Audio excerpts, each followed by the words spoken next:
everybody. This is Shay, and welcome back, or welcome if this is your first time, to Shay's Recovery Channel. I'm Shay, and I know I've been gone for a while, but I could not let 2023 go past another day without at least making one more video, a holiday video, for you guys before the end of the year.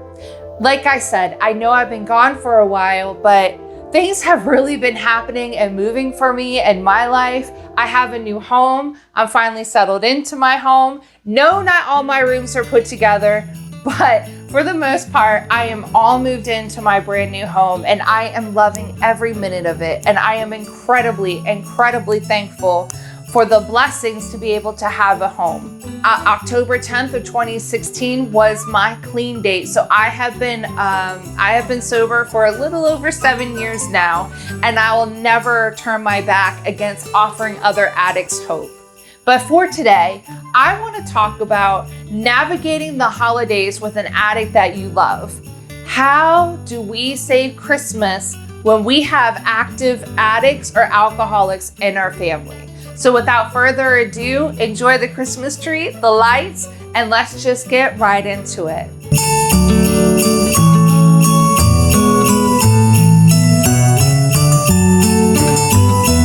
For many people, this is the most wonderful time of the year. To those who love an addict that is still using, it's also the darkest time of the year.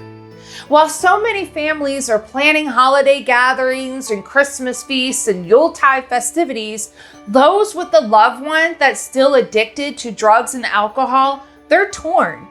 The calendar says it's December, but they're often so exhausted from worry, from fear, from anger, and frustration that mustering the fertility called for during the holiday season seems like just a bridge too far. At the same time, they have other family members, spouses, siblings, children, parents who can't imagine not celebrating the holidays in some capacity, and so they feel they must put forth some sort of an effort. If you recognize yourself as one of these individuals, you may feel on the verge of a breakdown because the stress is just too great. The answers seem non-existent, and the addict in your life seems hopelessly lost. Take heart. The holidays, they're a time of hope. And even though you may struggle with an addictive loved one, it's available for you as well. You can save the holidays for your family, for yourself, and even for the addict or alcoholic in your life. So how do we do that? 1, avoid isolation. First and foremost, resist the urge to cancel Christmas. There is a tendency on the part of some family members of addicted loved ones to pull away and isolate from from one another and from members of their community. Addiction still carries with it a stigma of shame. And even those who aren't addicted themselves may feel embarrassed by the choices that the addicts and alcoholics in their lives have made. You may have concerns about privacy, gossip, and the public perception of your loved one, yourself, or your family if you put yourself out there and socialize more. While those are reasonable concerns to think about, as you pick and choose who you do and do not want to confide in, please do not underestimate the horrible toll that feeling isolated in a problem can have on you. Isolation contributes to and can increase depression, anxiety, loneliness, and a whole host of other challenges that will not serve you very well as you're dealing with all of this. So the key is balance, celebrating the season while also managing expectations. A great many families set themselves up for disappointment when they picture the holidays as some sort of reenactment of It's a Wonderful Life or A Miracle on 34th Street, and hanging hopes on an expectation of perfection is setting both you and your family members and the addicted loved ones up for failure. If you get excited because Susie's coming for the holidays and you think it's going to be exciting and and you think she's going to be exciting and that she's going to be so happy, you're setting yourself up for disaster because Susie may be feeling really crappy. You need to be sensitive and compassionate and understanding about that. 2, grant a little grace. With demands on time, shopping for presents, the solemnity of the sacred, and the pell-mell rush to wrap up all the affairs of the previous 11 months, the holiday season could be a gigantic pressure cooker for everyone. For those addicts and alcoholics new to the recovery process, it can be even more so. For addicts, these same issues of money, family, and general stress, they're just amplified, often because they are the same age-old issues that lie at the root of the addiction and the beginning of drug use and abuse in the first place. If the recovering addict has not had the opportunity to openly confront family members in the past, either with the family itself or with a therapist or counselor, the potential for relapse can just be great. If your loved one is facing his or her first holiday season clean and sober, let them take the lead. Ask for what they need and offer support when and where you can. Encourage them to safeguard their own recovery above everything else, and don't pressure them to gather around the family table if they feel that they need to go to a meeting or gather with members of whatever recovery network they're involved in. In addition, take stock of your family's holiday rituals. Is alcohol always on the menu? And if so, can it be removed so that your recovering loved one doesn't have to face that temptation? Celebratory rituals might be triggers for your addicted loved ones.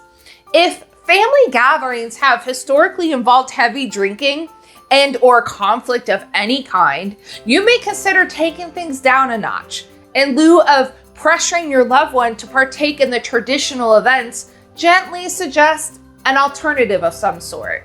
At the same time, don't take your loved one's recovery and then make it your own. In other words, the decisions they need to make to stay clean and sober are entirely up to them. And while you can and should make gentle suggestions or inquiries on ways to offer support, you should not make it your mission to keep your loved one clean and sober. Number 3, boundaries are okay. If the addict or alcoholic in your life is still using, their inclusion in your holiday events or family gatherings can just be a complex issue.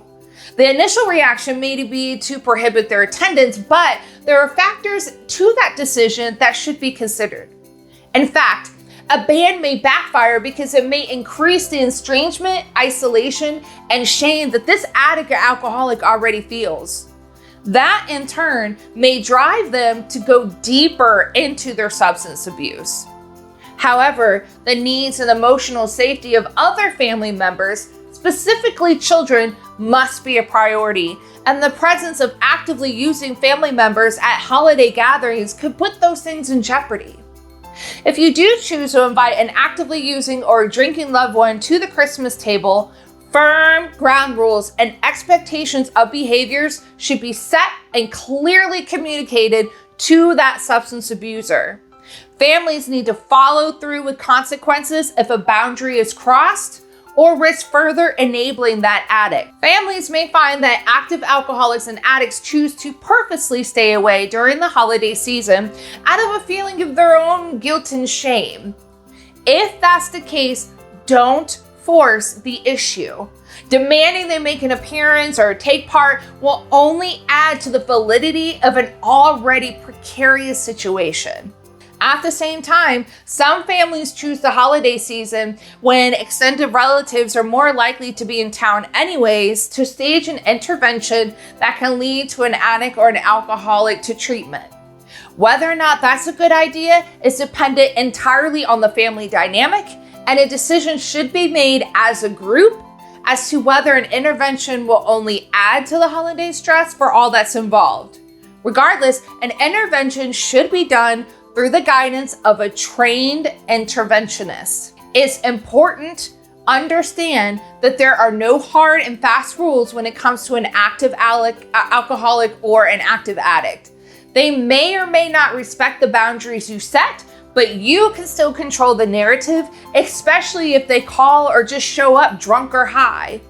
Rather than engaging in emotional tiffs, the best thing you can do is tell them, I love you and I'll be here to talk to you when you're sober. 4, don't tough it out. Know that you're not alone. There are a number of support groups for family members and loved ones of addicts and alcoholics that meet year-round. You may find it beneficial to avail yourself of those meetings during the Christmas season just to maintain some balance and remain centered. Remember, Christmas is the season for hope. So maintain it as best you can for yourself and for the addict or alcoholic in your life. You don't have to dread the holidays, nor do you have to lose faith that there is light at the end of the tunnel during this season or any other time of the year. If you would like more information on treatment for your addicted loved one, please don't hesitate to reach out. You can call the national hotline 24 hours a day, 7 days a week, even on holidays at 1-800-662-4357. There are additional resources in the description below. In recovery, our commodity is hope. Even if the addictive loved one in your life isn't ready, we can provide you with the information that you may need to present to them when they are ready. And if you are still suffering with addiction, you are a survivor. More than that, you're a warrior. You have gone to great lengths for your addiction. Recovery only happens when you put the same amount of effort into getting sober as you did into getting high. My Twitter DMs, they're open, and they're open for anyone who has questions or who may be looking for individual support. So that's all the time that I have for today, folks. I hope this video was informative for you, and don't forget to subscribe to my channel and do hit the bell icon on your way out. And from my household to yours, Merry Christmas. I'll see you all next time. And don't forget to be the change in the world that you want to see.